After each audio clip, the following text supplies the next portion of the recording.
উপনির্বাচন। এই উপনির্বাচনটা কি জন্য হয়েছিল আপনারা তাও জানেন। তারপর আমি কিছু স্মরণ করে দিতে চাই। সাবেক মেয়র সাহেবের কুকীর্তির কারণে এই উপনির্বাচনের সৃষ্টি হয়। এই উপনির্বাচনে দিনের আমার প্রার্থীরা ঘোষণা করেছেন। আমরা কানাখালী পৌরসভাবাসী কানাখালী পৌরসভা ঐতিহ্যকে ফিরিয়ে আনতে আবু সভাকে কানাখালী পৌরসভা সভাপতি হিসাবে নির্বাচিত করি। তিনি বর্তমানে কানাখালী পৌরসভার মেয়র প্রার্থী, সুযোগ্য মেয়র প্রার্থী। নারকেল গাছ মার খায় প্রতীক হিসাবে তিনি নির্বাচন করবেন। কানাখালী সুশৃঙ্খল ধারা অব্যাহত রাখতে, কানাখালী দুর্নীতিমুক্ত করতে এই আবু সভা ভাইকে আপনারা নারকেল গাছ মার খায় 28 তারিখ ভোট দিয়ে জয়যুক্ত করে সাধারণ মানুষকে ধরে নিয়ে এসেছে। টর্চার ছেলে ঢুকে চাঁদা দেওয়া হবে। প্রতিটা বাড়ি একটা বাউন্ডারি দিতে গেলেও 10,000 টাকা করে দিতে হচ্ছে তাকে। একতলা বাড়ি বানাতে গেলে 20,000, 2 তলা বাড়ি বানাতে গেলে 40,000।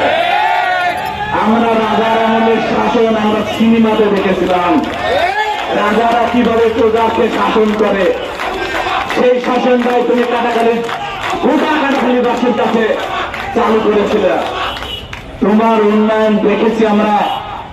তুমি পাবলিকের সাধারণ মানুষ ফুটপাতে ব্যবসা করে খাতে, সেই মানুষগুলা উচ্ছেদ করে দিয়ে 2 তলা মার্কেট বানিয়েছিল। তোমার উন্নয়ন আমরা দেখেছি। তোমার ওই উন্নয়নে মানুষ জুতা মেরেছে। তারপরে তোমার উন্নয়ন দেখেছি আমি। তুমি নিজে একটা মার্কেট বানিয়েছ।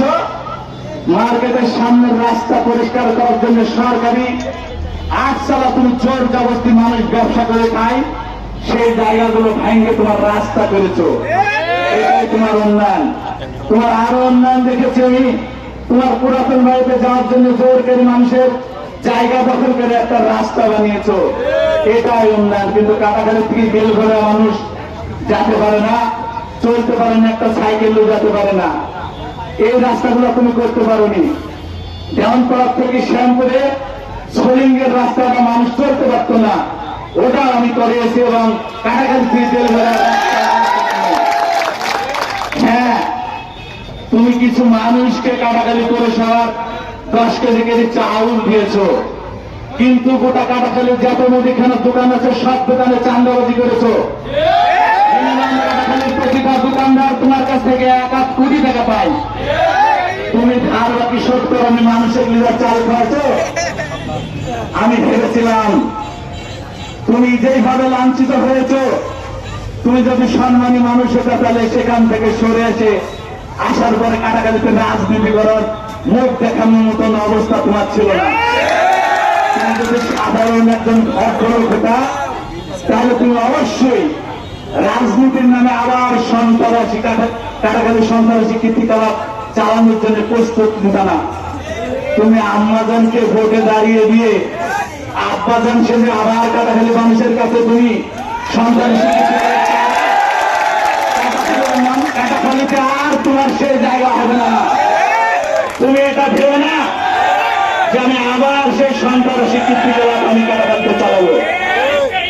তোমার উন্নয়ন আমি দেখেছি।